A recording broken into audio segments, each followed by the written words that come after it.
षष्ठ खंड का निर्वाचित अंश पाठ करने के लिए मैं श्रद्धेय श्री सूरजदा को अनुरोध करता हूँ। जय गुरु। आलोचना प्रसंग षष्ठ खंड, डेट 18th October 1945, পেজ 118-119। প্রফুল্ল। অনিলদা তার অভিজ্ঞতার কথা বললেন, কেমন করে তিনি ঋত্বিকতার উপর দাঁড়িয়েছেন। प्रफुल्लदा ठाकुर जी से साझा करने लगे कि अनिलदा उनके तजुर्बे का बात कह रहे थे कि किस तरह वो ऋतिकता में खड़े हो पाए। सीसी ठाकुर। अनिल की बोल्लो। सीसी ठाकुर जी ने प्रफुल्लदा से प्रश्न पूछे कि अनिल ने क्या कहा। प्रफुल्ल। অনিলদা বললেন, প্রত্যেক জায়গায় স্থানীয় কর্মী সৃষ্টি করে অধিবেশন কেন্দ্র করে সৎসঙ্গীদের আচারবান, যাজন ও সেবামুখর করে তুলেছেন। प्रफुल्लदा उत्तर देते हुए कहने लगे कि अनिलदा ने कहा कि हर एक जगह स्थानीय जो कर्मी हैं वो सृष्टि करके अधिवेशन केंद्र करके सत्संगियों को आचारवान, याजन और सेवा मुखर कर दिए हैं। তাদের তিনি ঋত্বিক অধিবেশনের সময় আশ্রমে নিয়ে আসেন এবং বাড়িতে রেখে আপনজনের মতো সেবা যত্ন করেন। वे सभी को वो ऋत्विक अधिवेशन के वक्त आश्रम में लेकर आते हैं और घर में रखकर अपने के जैसा সেবা যত্ন করতে हैं। সৎসঙ্গীরা তার বাড়িতে থাকলেও তিনি তাদের আনন্দবাজারে অর্ঘাদি দেওয়ার কথা বলেন। सत्संगियों उनके घर पे रहने के बावजूद वे सभी को आनंद बाजार में अर्घादि देने का बात कहते हैं। এতে তারা আনন্দবাজারে যা পারেন তা তো দেনই, শতস্বেচ্ছ আগ্রহে ঋত্বিকের পরিবারের জন্যও করেন এবং যথেষ্টই করেন। इससे वे सभी आनंद बाजार में जितना हो सके वो तो देता ही है और शतस्वेच्छ आग्रह के साथ ऋत्विक के परिवार के लिए भी करता है और काफी करता है। দীক্ষার সময় ঋত্বিককে ভোজ্যদান প্রথা ওদের এলাকায় প্রায় স্বাভাবিক এবং স্বতঃস্ফূর্ত হয়ে উঠেছে। दीक्षा के वक्त ऋत्विक को भोज्य दान प्रथा उनके इलाका में ये बहुत स्वाभाविक और स्वतःस्फूर्त हो उठा है। তাছাড়া জেলা সংগঠন তহবিল একটা করেছেন। বিবাহ, অন্নপ্রাশন ইত্যাদি অনুষ্ঠানে আপনাকে যেমন অর্ঘ্য পাঠায় ওই তহবিলও তেমনি দেয়। इसके अलावा जिला संगठन तहसील उन्होंने स्थापना की है। विवाह, अन्नप्राशन इत्यादि अनुष्ठान में आपको जिस तरह अर्घ भेजा जाता है उस तरह वे सभी उसमें भी देते हैं। সিসি ঠাকুর। লোকের সেবা করে তাদের শ্রদ্ধার অবদানের উপর কেউ দাঁড়িয়েছে শুনলে খুব ভালো লাগে। सीसी ठाकुर जी बहुत खुश होते हुए कहने लगे कि लोगों को सेवा करते हुए उनके श्रद्धा के अवदान पर किसी को खड़े होते हुए सुनने पर मुझे बहुत ही प्रसन्नता महसूस होती है। আর কি হলো ক? और क्या हुआ बताओ? তোদের কীর্তির কথা, কৃতিত্বের কথা শুনতে আমার বড় সাধ। तुम सभी के कीर्ति का बातें, कृतित्व के बातें सुनने के लिए मुझे बहुत अच्छा लगता है। प्रफुल्लदा। स्पेंसर साहेब गान করল। प्रफुल्लदा कहने लगे कि स्पेंसर जी गाना गाए। সিসি ঠাকুর সহাস্যে গান করলো, সবাই বুঝতে পারলো, খুশি হলো। सीसी ठाकुर बहुत उत्साह भर के हंसते हुए कहने लगे कि गाना गाया, सब समझ भी पाए, खुश हुए। प्रफुल्लदा। हैं, प्रफुल्लदा इस प्रश्न का उत्तर देते हुए कहने लगे, जी हाँ। सीसी ठाकुर। स्पेंसर नीचे। सीसी ठाकुर। स्पेंसर जी खुद खुश हुए कि नहीं ये पूछने लगे। प्रफुल्लदा। वो तो खुशी से टकबक করছে। प्रफुल्लदा कहने लगे, वो तो खुशी के मारे टकबक कर रहा है। सीसी ठाकुर। खूब भालो। এইবার রমণীতে নাহি সাধ রণজয় গাও রে। सीसी ठाकुर बहुत ही अच्छा कहते हुए कहने लगे कि अब सुंदरता में नहीं कोई दिलचस्पी है, रंजय का गाना गाओ। বিকালে পূজনীয় বরদার ব্যবস্থাপনায় ছোড়া খেলা, ছেলে মেয়েদের খেলাধুলা, আবৃত্তি প্রতিযোগিতা, যুব সম্মেলন, पुरस्कार वितरण इत्यादि हलो। शाम को पूजनीय बरदा के व्यवस्थापना में छोड़ा खेला, लड़के लड़कियों का खेलकूद, आवृत्ति प्रतियोगिता, युवा सम्मेलन, पुरस्कार वितरण इत्यादि हुआ। অনুষ্ঠানের বিবরণ শুনে শ্রী ঠাকুর খুশি হয়ে বললেন, বড় খোকা সামনে এগোয় না, কিন্তু পিছন থেকে সব দিকে লক্ষ্য রেখে যখন যেখানে যাকে দিয়ে যা करवार सुष्ठुभावे करिए नेय। अनुष्ठान का पूरा विवरण सुनने के बाद सीसी ठाकुर जी खुश होकर कहने लगे कि बड़ खोका सामने कभी नहीं आता है, लेकिन पीछे रहकर सब तरफ लक्ष्य रखते हुए कब, कहाँ, किसे देकर क्या किया जा सकता है, वो बहुत ही सुचारू रूप से वो करवा के लेता है। छावालेर क्षमता আছে, बच्चे के अंदर क्षमता है। जय गुरु। जय गुरु। श्रद्धेय सुरेशदा बहुत सुंदर भाव से, एकदम निखुत भाव से आलोचना प्रसंगों का निर्वाचित अंश पाठ किए हैं और उनको हिंदी में अनुवाद करके भी बताया है। उपस्थित सभी दादा माँ की तरफ से मैं सुरेशदा को बहुत बहुत धन्यवाद ज्ञापन करता हूँ। आज का जो विषय वस्तु है वो संक्षेप में मैं बता देता हूँ। प्रफुल्लदा बताते हैं कि अनिलदा किस प्रकार हर क्षेत्र में स्थानीय कार्यकर्ता को तैयार करते हैं, अधिवेशन केंद्र बनाकर सत्संगियों को आचारवान, जाजन और सेवा मुखर बनाया है। ऋत्विक अधिवेशन का समय वो लोगों को आश्रम में बुलाकर परिवार का तरह सेवा करते हैं। सत्संगी उनके घर में रहते हुए भी आनंद बाजार में अर्घ्य देने के लिए प्रेरित होते हैं और स्वेच्छा से ऋत्विक परिवार को सहायता भी करते हैं। दीक्षा के समय भोज्यदान प्रथा वह सामान्य बन चुकी है। साथ ही एक जिला संगठन कोष भी बनाया गया है, जिसमें लोग विभिन्न अवसर पर अर्घ्य देते हैं। श्री ठाकुर जी उनके ये उपलब्धि सुनकर प्रसन्नता व्यक्त की और कहा कि लोगों की सेवा से अर्जित श्रद्धा का योगदान सर्वश्रेष्ठ है। इसके बाद स्पेंसर दा द्वारा गाया गया गीत का भी चर्चा का विषय बना और सभी लोग खुश हुए। दोपहर में बर्दा का देख रेख में बच्चों का खेल प्रतियोगिता, युवा सम्मेलन और पुरस्कार वितरण हुआ, जिनके जानकारी सुनकर श्री ठाकुर जी ने बर्दा का प्रशंसा की और बोले, बड़कों का सामने ना आकर भी हर काम सुचारू रूप से करवा लेता है। शाम से पहले श्री ठाकुर जी मातृ मंदिर का पीछे बैठे, जहां सभी कार्यकर्ता एकत्र हुए और कौमी बैठक शुरू हुआ। यह है आज का आलोचना का विषय वस्तु का सारांश। अभी इस विषय के ऊपर आलोचना करने के लिए मैं पहले श्रद्धेय श्री मनीष दा को अनुरोध करूंगा 10 मिनट आलोचना करने के लिए। श्रद्धेय श्री मनीष दा। जय गुरु सोमनाथ दा। जय गुरु दादा। वंदे पुरुषोत्तम, वंदे पुरुषोत्तम, वंदे पुरुषोत्तम। सभी को मेरा जय गुरु। ये जो व्यवस्था ठाकुर जी किए हैं और इसमें हम लोग जो आज हम लोग देखते हैं कि लगभग 8 से 10 करोड़ लोग जो उसमें जुड़े हुए हैं और ठाकुर जी को लेकर के चल रहे हैं। वो जैसे नदी का उगम स्थान होता है ना, छोटा सा होता है, तो वैसे ही ठाकुर जी ये काम जब शुरू किए तो कितना छोटा से शुरू किए होंगे, लेकिन उनकी उपस्थिति में ही ये काम जो है कितना आगे बढ़ गया था, वो देखने को यहाँ मिलता है कि ठाकुर जी पूछ रहे, प्रफुल्लदा बोल रहे कि अनिलदा ने अपने अनुभव की बातें कही, कैसे वे ऋत्विकता पर दृढ़ता से टिके रहे। ऋत्विक कॉन्फ्रेंस हो रहा है और उसमें अनिलदा आलोचना किए हैं। तो ये हम देखते हैं कि आज भी ऋत्विक सम्मेलन जो चल रहा है, 300 से ज्यादा ऋत्विक सम्मेलन हो चुके अभी तक। हर 4 महीना में, मतलब साल में 4 बार जो है, हर 3 महीना में साल में 4 बार ऋत्विक सम्मेलन होता है और इतने सालों से ये निरंतर चल रहा है। कोरोना समय में थोड़ा सा तकलीफ हुआ, लेकिन फिर भी ऑनलाइन ऋत्विक सम्मेलन हुआ उस समय भी।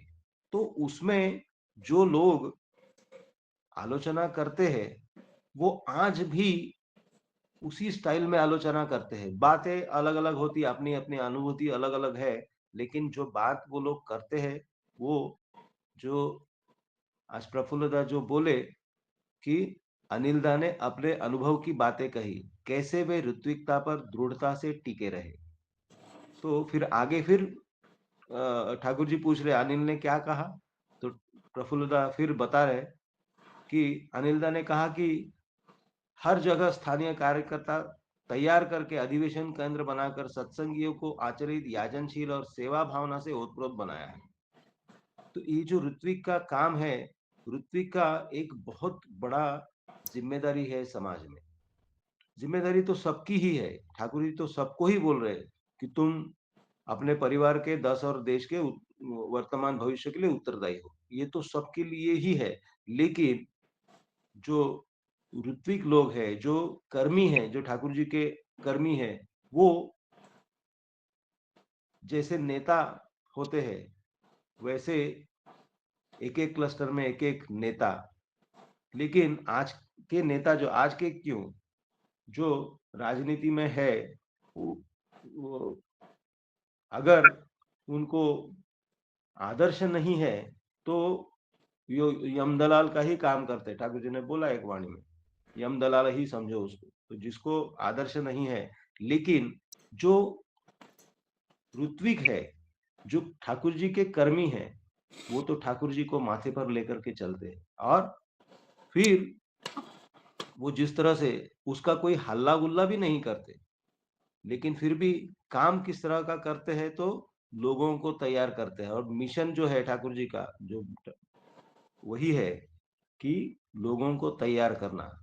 ये दिखाई नहीं देता उतना, लेकिन जिस तरह मतलब अगर समाज खड़ा हुआ है, जैसे बिल्डिंग एक खड़ी होती है, तो पिलर जो है वो छोटा पोर्शन होता है। मतलब कंपैरेटिवली जितना कंस्ट्रक्शन होता है, जितना स्क्वायर फीट या क्यूबिक मीटर का या क्यूबिक फीट का जो काम होता है, उसके अनुपात में जो पिलर है, वो बहुत मतलब वो बहुत कम एरिया कवर करते हैं, लेकिन वही पूरे बिल्डिंग का भार वहन करते हैं। उसी तरह समाज में ये जो कर्मी है, तो उनका एक बहुत बड़ा योगदान, जो समाज खड़ा है,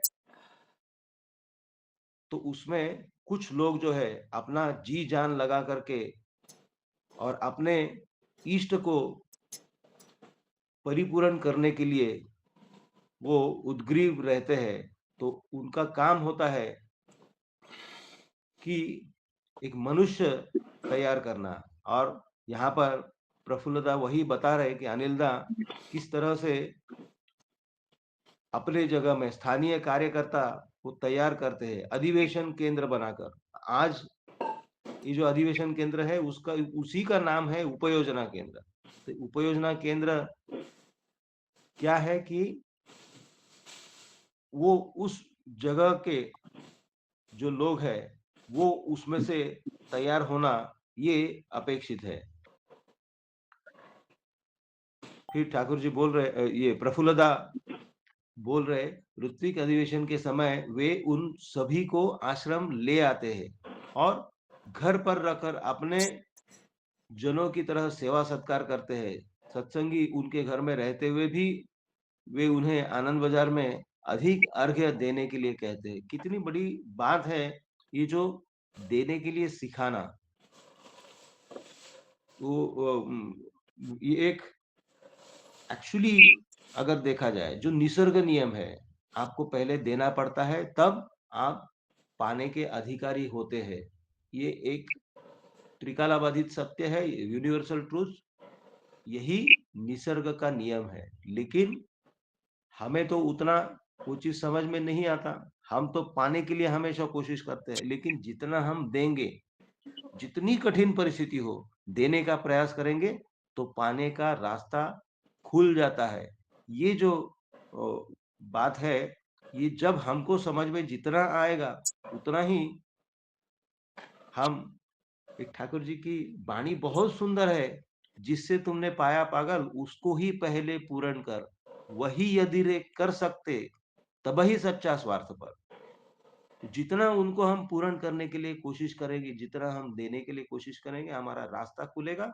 और सच्चा स्वार्थी अगर बनना है, ट्रू सेंस में अगर हमको स्वार्थी बनना है, तो देने के लिए हमको कोशिश करना चाहिए। और यहाँ पर ये जो अनिलदा है, ठाकुर जी ने जैसे नेता का वर्णन किया है सत्यानुसरण में, पहले 2 दोष देकर दोष मत देखो, तुम करते जाओ उनके लिए। तो यही अनिल दा यहाँ वही चीज़ कर रहे हैं कि लोगों को अपने घर में रखते हैं, अपना खाना खिलाते हैं, लेकिन आनंद बाज़ार में अर्घ्य देने के लिए उनको प्रोत्साहित करते हैं।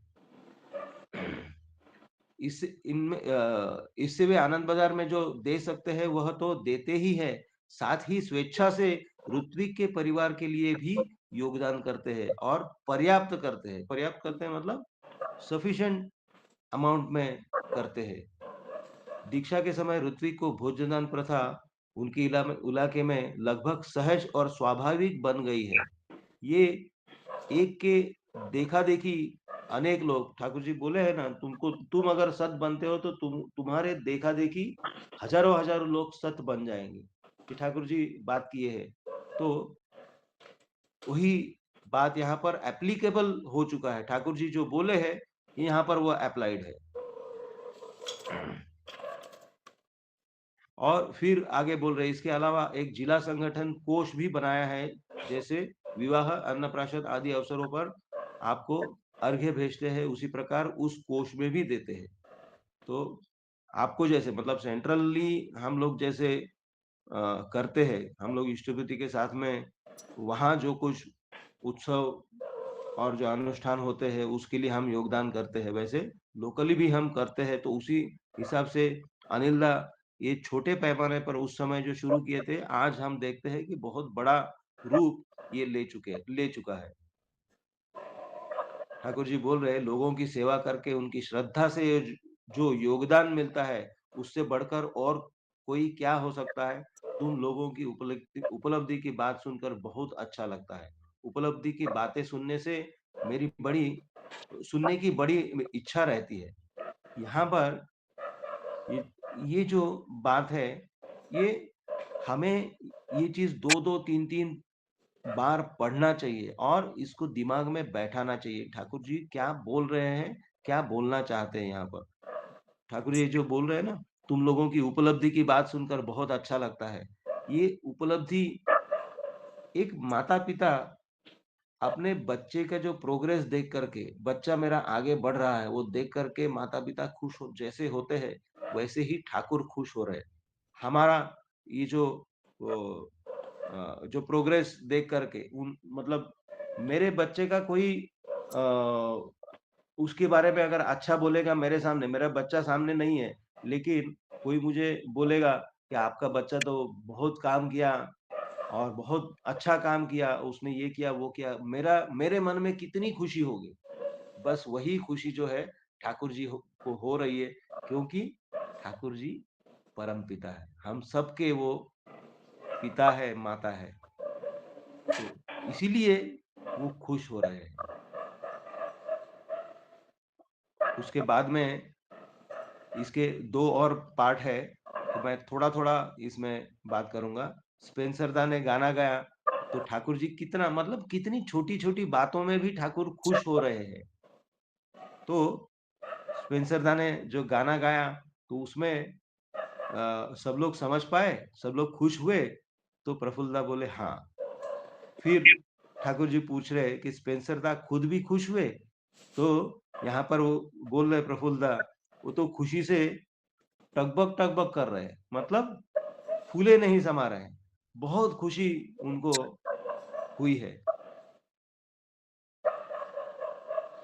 उसके बाद में फिर बड़दा की बात जब आई, तो जो अनुष्ठान हुआ है उसमें मतलब ऐसा नहीं कि जो ऋत्विक सम्मेलन चल रहा है तो सिर्फ जो कर्मी है उनके लिए ही वो चीज़ है, लेकिन उनके साथ में जो परिवार आए हैं तो उनके लिए भी कुछ ना कुछ एंटरटेनमेंट है। जैसा आज हम लोग उत्सव जब करते हैं तो उसमें एक बहुत अ महत्वपूर्ण पार्ट जो होता है वो ये जो प्रतियोगिता मतलब हम लोग सिंगिंग कॉम्पिटिशन है या कोई रीडिंग कॉम्पिटिशन है, आलोचना है और चित्रकला का कंपटीशन होता है तो और खेल-कूद होता है, तो ये सब उस समय से चला आ रहा है, जो बड़दा उस समय ये चीज़ कराते थे।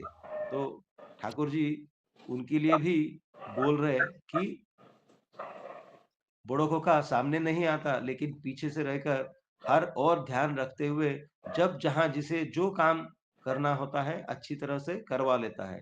लड़के में क्षमता है। अभी ये जो 1945 की बात है, इसका मतलब शिशु बर्दा लगभग 35 साल के हैं। तो ठाकुर जी उनको भी मतलब उनका बेटा है, तो प्रत्यक्ष उनका बेटा है। तो ठाकुर जी उनको अ, कौतुक उनका कर रहे हैं कि लड़के में बड़ी क्षमता है। तो ये मेरा बच्चा जब कुछ अच्छा काम करता है तो मुझे जैसे खुशी होती है, हम सब जब अच्छा काम करते हैं तो वैसे ही अ, ठाकुर जी को खुशी होती है। वही मैं हर बार देखा हूँ, जब कोई उत्सव उत्सव होता है, उसमें पहला सवाल आचार्य देव का वही रहता है कि कितने लोग हुए, और जितने ज़्यादा लोग हुए, उतना उनकी खुशी होती है, उनका खुशी का ठिकाना नहीं रहता। मैं देखा हूँ आसाम में, उड़ीसा में, बंगाल में जब उत्सव होता है, तो लाखों-लाखों लोग जुटते हैं उसमें। हमारे यहाँ पर हम लोग अभी उतना हम लोग प्रोसेस में डेफ़िनेटली है। हम लोग यहाँ पर 3000, 4000, 5000 लोग हो जाते हैं, तो हम सोचते हैं कि बहुत लोग आए, लेकिन उड़ीसा में, बंगाल में, असम में एक-एक डिस्ट्रिक्ट लेवल में जो उत्सव होता है, उसमें ही 20, 30, 50 हजार लोग हो जाते हैं। जब स्टेट लेवल का उत्सव होता है तो 2-2, 3-3 लाख लोग हो जाते हैं उत्सव में। कितना बड़ा व्यवस्था होगा वो। और अभी-अभी जो हैदराबाद का जो उत्सव हुआ, कितना विशाल उत्सव हुआ है। हमने सभी उसके फोटोज़ और वीडियोज़ देखे। तो हम लोगों को अपने आप को तैयार करना है उस लेवल में लेके जाने के लिए। उससे क्या है, हमारी क्षमता ही बढ़ती है। हम जितना करेंगे, हम सोचते हैं उनके लिए, हम करते हैं अपने ही लिए। मेरा ही तो क्षमता बढ़ता है जितना मैं करता हूँ। तो यही बोल कर के मैं मेरी बातों को शेष करता हूँ। सभी को जय गुरु। जय गुरु। श्रद्धेय मनीष दा बहुत सुंदर भाव से विषय वस्तु को आलोचना किए है। ऋत्विक अधिवेशन के बारे में बताया है, और ऋत्विक दादा का कितना दायित्व कर्तव्य है, कितना महान है ऋत्विक दादा का दायित्व कर्तव्य। एक सुंदर उदाहरण से दादा ने एक्सप्लेन किया कि जब कोई बिल्डिंग बनता है तो उसमें पिलर बहुत कम रहता है, लेकिन वो पिलर का ऊपर ही सब कुछ खड़ा रहता है। पिलर ही स्ट्रेंथ होता है। तो ऋत्विक देवता भी ऐसे ही पिलर जैसा है, कर्मी लोग भी ऐसे पिलर जैसे है। तो एक बहुत सुंदर उदाहरण देके दादा ने विषय वस्तु पर चर्चा किए हैं। अ, अभी मैं श्रद्धेय श्री लोनकार दा को अनुरोध करूंगा 10 मिनट आलोचना करने के लिए। श्रद्धेय श्री लोनकार दा। जय गुरु दादा। जय गुरु सोमनाथ, जय गुरु। वंदे जय गुरु। पुरुषोत्तम, वंदे पुरुषोत्तम, वंदे पुरुषोत्तम। कल सोमनाथ दा ने मेरे को फोन किया, दादा आज कुछ बोलेंगे। तो मैं सोमनाथ दा को बोल रहा था कि दादा मैं सुनने के लिए बैठता हूँ, पता नहीं क्या बोल पाता हूँ, लेकिन आप छोड़ते नहीं। फिर भी ना मेरे मन में बस में नहीं है, इसीलिए मैं तो सोमनाथ दा ने कल इसीलिए आज आप सोमनाथ का फोन होते बार मैं थोड़ा एक परसों में एक छोटी सी घटना है, लेकिन वो इम्पोर्टेंट मैं समझता हूँ। परसों मैं सब्जी लाने के बाजार में गया था। हम हमेशा जहाँ सब्जी लेते हैं वहाँ एक अंजीर एकदम फ्रेश बॉक्स आया था, तो देखने को भी अच्छा लगता था। उसमें से मैं अंजीर कुछ लिया, और कल सोमनाथ दा का फोन आने के बाद मैं वो अंजीर को तो खाने की इच्छा हुआ तो निकाला। तो उसको मैं जब कट करके देखा, अंदर जो अंदर का रचना था, जो अंदर का एक-एक बीज जो रचना हो, सृष्टि का कैसा देखो रहता है, कितना डिसिप्लिन में, और उसका मिठाई देखा तो मन में एक विचार आया कि मेरे परमपिता ऐसे इससे भी ज़्यादा मीठा और मधुरमय है। तो मन में विचार आया कि हम सब लोग को अगर ये मिठाई और इसे अगर ये जो नेचुरल जो चीज़ है इतना सुंदर, उसके तरफ हम अगर बनते हैं तो आज का जो दुनिया में जो चल रहा है हमारे देश में चल रहा है वो नहीं होता था, और ये सुंदर एक ठाकुर के जो चाहते थे वैसा देश बनता था। तो एक मन में एक विचार आया, तो ये वह कहते हुए आज का जो विषय है बहुत गहन और एक इम्पोर्टेंट विषय, उसके बारे में पहले हमारे आदरणीय कर्मकर्ता हमारे मनीष दा ने बहुत सुंदर भाव से अपना विचार व्यक्त किया है। तो इसके बारे में जो ऋत्विक के बारे में जो परमपिता का जो विचार है वो बहुत सुंदर, और जितना भी ऋत्विक क्यों हर सत्संगी वैसा बनना चाहिए। तो हमारे ठाकुर जी जो आलोचना प्रसंग दूसरा खंड में ठाकुर जी कहते हैं कि मेरी एक नशा है, जो कुछ करूंगा वो परफेक्टली त्रुटि रहित भाव से करूंगा, किसी दिशा को बाकी नहीं छोड़ूंगा, किसी और बाकी नहीं दूंगा, कुछ भी हाफ हार्टेडली नहीं करूंगा, किसी तरह अपने आप को क्षमा नहीं करूंगा। आप लोग भी ऐसा अभ्यास बना लो, तभी देखोगे जीवन में कितना मजा मिलता है। ढील ढाल तरीके से चलना मुझे बिल्कुल पसंद नहीं। फाकी देने का अर्थ है कि अपने आप को फाकी में फंसाना। ऋत्विकता का जो आप लोगों का काम है, ऋत्विकता जो आप लोगों का काम है वो है देवताओं का काम। यदि आप लोग निरंतर अनुशीलन नहीं करते रहे तो चरित्र को दीप्ति नहीं होगी। यदि अपने अंदर दीप्ति नहीं रही तो मनुष्य के अंदर के अंधकार को दूर नहीं कर सकोगे, चाहे मुख से कितनी भी बातें क्यों न करो। Example is better than precept. उपदेश की उपेक्षा दृष्टांत ही अच्छा होता है। आप लोगों की बोलचाल, अभ्यास, व्यवहार देखकर मनुष्य शिक्षित हो सके। आप लोग शिक्षक है। तो ये ठाकुर जी का जो विचार ऋत्विकता के बारे में है, तो ऐसा हर ऋत्विक को बनना चाहिए, और उसके माध्यम से जो आपके माध्यम से देखे चल के जो लोग चरित्रवान बन गए। हमारे आज का विषय वही है, अनिल दा और हमारे प्रफुल्ल दा का जो चल रहा है बातचीत, कि एक ऋत्विकता के लेके जो अनिल दा जो बताया हुआ है, तो कितना इम्पोर्टेंट और कितना अंदर से वो ऋत्विकता का जो कार्य है निभा रहे हैं। तो यही ठाकुर बोलते हैं कि एक ऋत्विक क्या मामूली चीज है, वह है अनक्राउडेड किंग। अनक्राउडेड बोले तो मुकुट विरहित राजा, क्योंकि वो मनुष्य का राजा होता है। तो देखो कितनी बड़ी परम पिता ने ऋत्विक के बारे में बोला है, ऋत्विक को कितना बड़प्पन देके। तो ये जो हम सोचना चाहिए, जो कोई मिला है जो कि कर्मी या, और उसके साथ ही साथ वो ठाकुर जी बोलते हैं कि कर्मी क्यों, एक सत्संगी भी है। ऋत्विकता का जो जो ये है गुण है वो उसके अंदर भी आना चाहिए। तो हमारे परमपिता ऋत्विक के बारे में बहुत कुछ बोले, हर ऋत्विक का हर जगह हर ठाकुर जी ने ऋत्विक के बारे में बोले। तो हमको ऋत्विक कैसा बनना है, एक ऋत्विक बुक करके पुस्तक भी है, उसमें इतने डिटेल सारे दिए हुए, लेकिन हम कितना पढ़ते हैं और कितना सोचते हैं।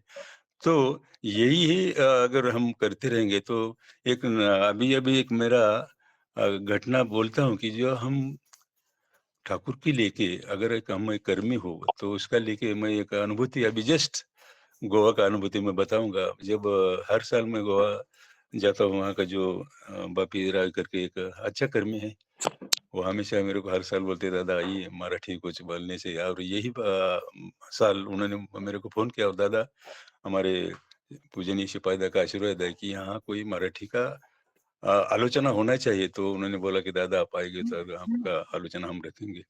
तो मैं हमेशा अकेले जाता हूँ, ये टाइम लगा कि किसी को तो बोलूंगा कि एक साथ जाएंगे तो दूसरा साथ में रहेगा, अच्छा है। तो मैं हमारे यहाँ के जो मनोज पलाई करके उसको बोला कि दादा चलो हम गोवा जाएंगे, मैं अकेले जा रहा हूँ। तो देखो ये बोलने का बाद उन्होंने जब बहुत सारे लोगों को बोला तो कम से कम 10-15 लोग तैयार हो गए।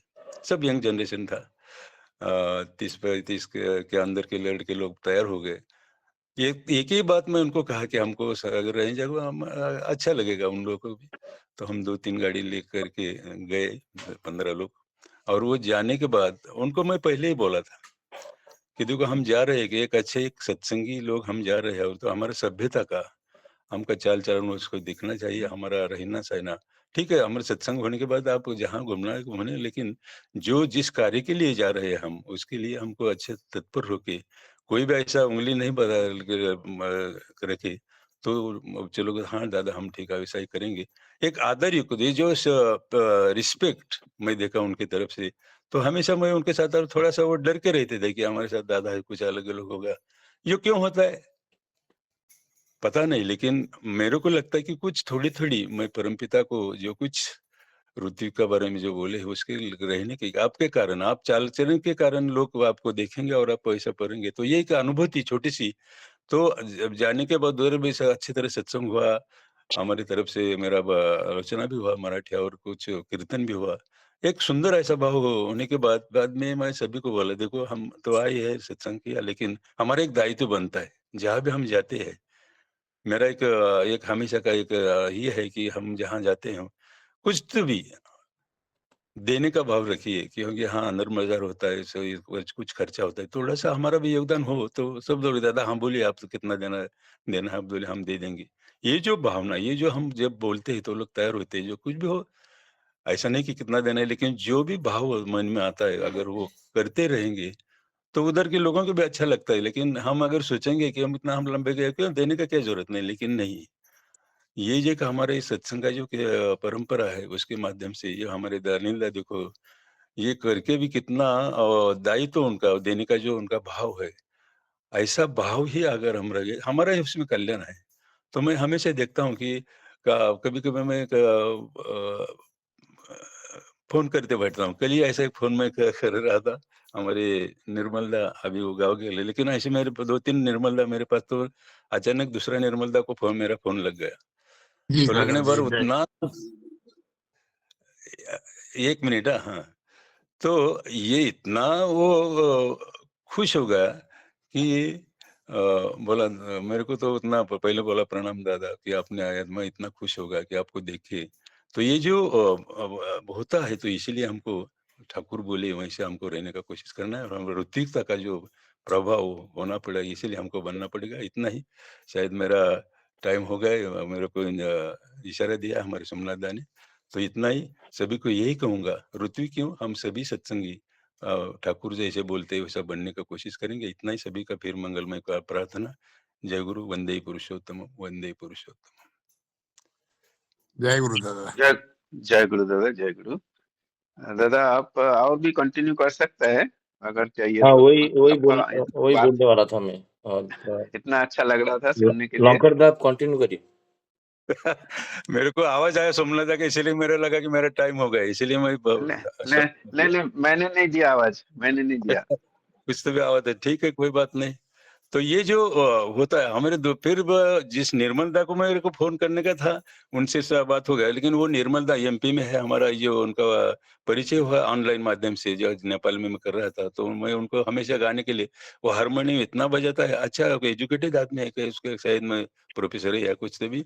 तो वो इतना खुश हुए कि गोविंद आपका नाम लेके ही हम इतना मेरे को आनंद हुआ और एक मैं कहूँगा हमारे जनवरी में उत्सव अगर आप आए तो वो सतना के नज़दीक किधर तो भी रहते हैं, तो उनको इतना आनंद लगा कि बोला आप मेरा याद किया यही मैं बड़ी मेरी ये समझता हूँ कि मेरा भाग्य है कि आप मेरा और हमेशा हमारा आशीर्वाद देते रहे। ये क्यों होता है? ये दोनों तरफ से भी योगदान हो जाएगा तो दोनों को भी आनंद मिलता है। मेरा कभी-कभी ऐसा प्रैक्टिस मैं करते बैठता हूँ, लगा खाली पूछना है, कैसे है दादा क्या हो? तो ये एक आवक-जावक रहता है ना तो बहुत अच्छा लगता है। तो बाद में जिस निर्मलदा को मैं फ़ोन करने वाला था, वो हमारे बीच में आज उपस्थित है और हम हमेशा रहते हैं। वो पुणे में उनका लड़का है, तो वो आते ही तो अभी गाँव में चले गए, तो उन्होंने जो स्टेटस में अपना फ़ोटो एक हाथ में काठी लेके अपना धान में घूमते रहे देखा, तो मैं प लगा प फ़ोन करो, तो उनके साथ भी बात हुई। वही ऐसे है, जितना दूसरे को प्रशंसा करते हैं और करना चाहिए, ये हमारे अंदर गुण आना चाहिए, लेकिन हमें हमेशा अपना ही प्रशंसा याद करें तो नहीं है, दूसरे को प्रशंसा ज़रूर करना चाहिए। तो ये जो है और हमेशा मैं देख रहा हूँ कि मैं हमेशा अभी हर सत्संग में या हर जगह थोड़ा मनमुटाव रहता है हर एक आदमी के अंदर जो लेकिन मैं देखता हूँ मेरा एक स्वभाव ही है ऐसा सबके साथ में अरे जिसके अंदर खराबी मेरे को क्या लेने देना है। तो जहाँ भी देखता हूँ तो मैं सब लोग मेरे को इतना प्रेम करते हैं और मेरा हमेशा उस सभी के साथ प्रेम से रहना मेरा एक स्वभाव बन गया। चाकन रहो, अभी मैं मुंबई में हमारे शशिकांता का जो पला ये आलोचना प्रेस में जुड़ता हूँ, जो मिलता है प्रेम, क्यों मिलता है पता नहीं, लेकिन हम परम प्रेम के साथ जुड़े हैं और उन्होंने दिया हुआ जैसा बातें हैं हम अगर रहते रहेंगे तो ये मिलता ही है, कोई अभाव नहीं है।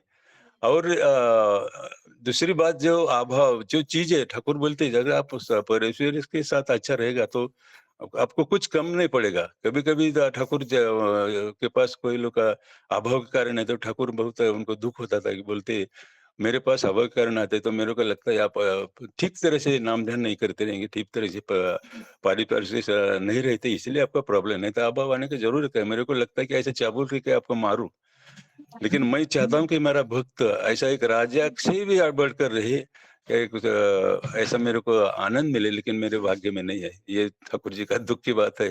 तो इसलिए हम सबको, भले ऋत्विकदा हो, कर्मी लोग हो, लेकिन सत्संगी हो, अगर हम अच्छी तरह तो परम पिता को आनंद होता है और उसी साथ साथ परिवेश भी सुंदर रहता है, राष्ट्र भी सुंदर रहता है।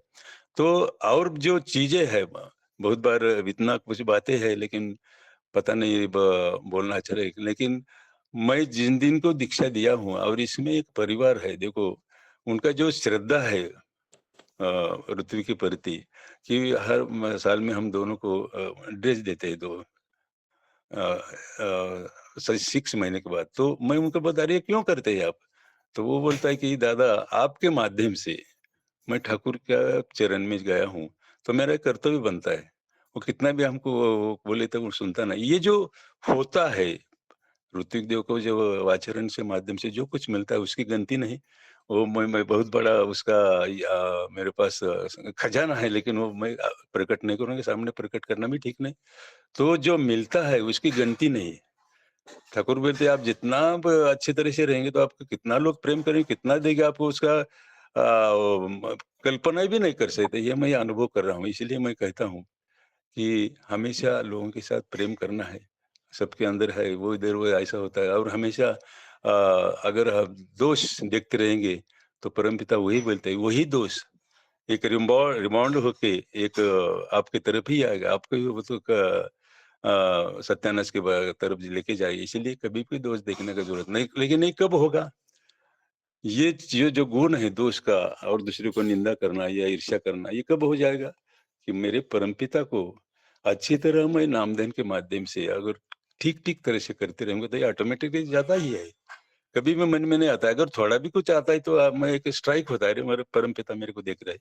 ये भाव अगर आपके अंदर रहेंगे तो आपको मजे में रहेगी ही। ये मेरा 100% सवाल है, अपना ये आंसर है। तो इसीलिए जितना भी बातें कहूँ, जितना भी कुछ ये लगता है कि मैं यही समझता हूँ कि मैं सबसे भाग्यवान समझता हूँ कि परमपिता मेरे ऊपर इतना दया करके और आप लोगों का जो प्रेम मिलता है ना, इसलिए मैं समझता हूँ मेरा शरीर भी सुंदर है।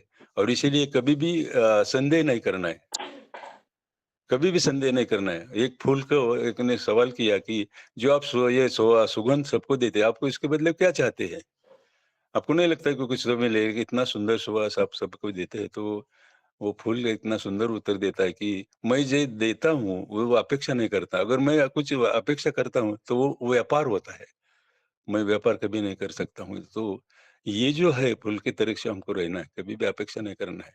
तो परमपिता इतना देते हैं तो उसके लिए हमको उस परमपिता के सर जैसा वो बोलते हैं वैसा रहने का हम कोशिश करेंगे। इतना ही कह के मेरा यहाँ वक्त क्षमा करता, कितनी बातें कहूँ तो पता नहीं आपको कैसा लगा, लेकिन इतना ही कहूँगा, हर एक के साथ प्रेम से रहना है, सबको लेके चलना है। जय गुरु, वंदे पुरुषोत्तम, वंदे पुरुषोत्तम। जय गुरु। आई एम श्योर कि सबका बहुत अच्छा लगा श्रद्धेय उनका का आलोचना। दादा ने एक बहुत अच्छा अनुभूति से आज का आलोचना शुरू किया था। जैसे कि एक अंजीर का बॉक्स खोला तो देखा उसमें अंजीर कितना सुंदर भाव से विन्यस्त है, सुविन्यस्त है। और उसका साथ ही दादा का ऐसा लगा कि इंसान भी ऐसा सुंदर सच के रहता तो ये समाज, ये राष्ट्र कितना सुंदर होता। कितना सुंदर विचार आया दादा का मन में ये अंजीर का बॉक्स करके। बाद में दादा ने बताया कि ठाकुर जी का विचार ऋत्विक देवता का दादा बारे अभी में 3 क्या लोग है। ज्वाइन किए हैं, टाइम हो जा रहा है, थोड़ा स्वागत कर दीजिए। हरे कृष्ण जेनादा, मुकुल चंद्र सरकार दा, राजेश कुमार वर्मा दा। हाँ दादा, ये 3 दादा को मैं इस आलोचना प्रसंग में स्वागत करता हूँ। बहुत-बहुत स्वागत है दादा। तो जो मैं बोल रहा था कि ठाकुर जी का विचारधारा ऋत्विक देवता का बारे में जो बताया है, एक मुकुटहीन राजा होता है ये ऋत्विक देवता। और बाद में दादा ने एक गोवा अनुभूति का बताया है कि एक ऋत्विक दादा साथ में रहते हुए बाकी लोग कितना संयत रहे, वो ऋत्विक दादा को देखिए। तो इतना सुंदर अनुभूति लोनकारदा बताया है, तो बहुत अच्छा लगा सुन के, और सभी को अच्छा लगा, यही उम्मीद करता हूँ। तो आज का आलोचना प्रसंगों का समय समाप्त हो चुका है, तो आज मैं आलोचना प्रसंगों को यही समाप्त करता हूँ और सभी दादा माँ को जय गुरु। सभी को अनुरोध करता हूँ वीडियो ऑन करके जय गुरु करें। जय गुरु जय गुरु जय गुरु जय दादा, गुरु। जय गुरु। सभी दादा माँ को सभी दादा माँ को जय गुरु। सभी दादा माँ को जय गुरु। जय गुरु। सभी दादा माँ को जय गुरु। जय गुरु, सबको जय गुरु। जय गुरु सभी दादा माँ जय गुरु मामा, सबको जय जय गुरु। गुरु रितु। जय गुरु जय गुरु। जय गुरु जय गुरु।